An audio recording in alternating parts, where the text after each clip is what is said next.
कोण म्हणतं स्वामी दिसत नाहीत? जेव्हा कोणीच दिसत नाही, कुठूनच मदत मिळत नाही, तेव्हा स्वामीच तर दिसतात सगळ्यात आधी. श्री स्वामी. नमस्कार मित्रांनो, मी महेश शिंदे. मी या स्वामींच्या मठाजवळ आहे. मी तुम्हाला एक गोष्ट सांगायची होती. मी नास्तिक होतो.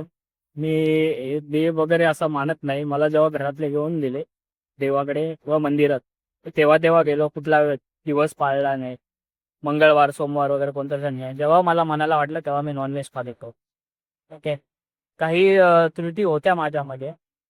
आज मी आहेत असं नाही, मी चांगला बैल. बट जेव्हा माझी लाईफ पूर्ण शून्य झाली होती, ओके, तेव्हा मी असा ट्रॅफिकमध्ये होतो आणि ट्रॅफिकमध्ये असताना मी स्वामींना बोलले, ही गोष्ट होऊ द्या. ओके, ही गोष्ट होऊ द्या. आणि माझ्या मम्मीने ते लॉकेट दिलेलं स्वामींचं. ती गोष्ट माझ्याजवळ आली. मी माझा एक्सपिरियन्स शेअर करतोय. स्वामींची लीला आहे. जे म्हणतात ना स्वामी वगैरे, खरंच स्वामी आहेत. स्वामी येतात तुमच्या लाईफमध्ये, माणसाच्या रूपात येतात किंवा कुठला तरी उपदेश देणारा किंवा तुमचा सल्लागार म्हणून येतात, पण स्वामी येतात. त्यानंतर आता 1.5 वर्ष झालं, मला कुठल्याच गोष्टीची कमी नाही आहे. ओके, माझी लाईफ व्यवस्थित चालली आहे. मी 0 कॉन्फिडन्स होता माझ्या, की माझ्याकडे कॉन्फिडन्सच नव्हता. मी पूर्ण शून्य झालेलो, लो कॉन्फिडन्स झालेला. मला वाटलं माझं सगळं संपलंय.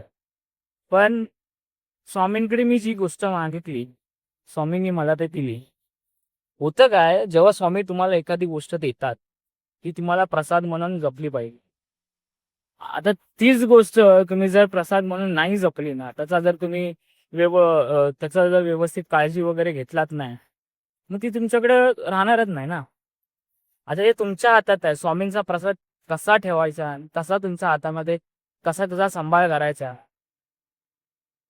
काही असेल ते गोष्ट आहे, ते तुमच्या हातात आहे. म्हणून मी एवढंच सांगेन की स्वामी आहेच.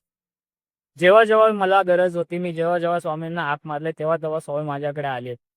आणि मी एवढंच म्हणेन की स्वामींकडे तर तुम्ही येताय, तर तुम्ही स्वतःसाठी न मागता दुसऱ्यांसाठी मागाल ना, तर स्वामी नक्कीच तुम्हाला देतील.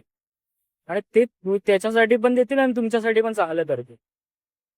माझं एवढंच म्हणणं आहे की हा व्हिडिओ म्हणून मला काय व्हायरल वगैरे व्हायचं नाही, पण हां, मला जे एक्सपिरियन्स आलाय स्वामींचा, ते मी तुम्हाला शेअर करतो. आणि हे 100% खरं आहे.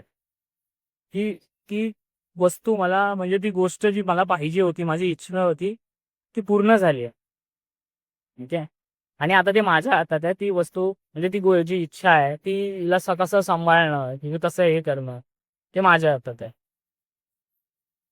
त्यामुळे श्री स्वामी समर्थ.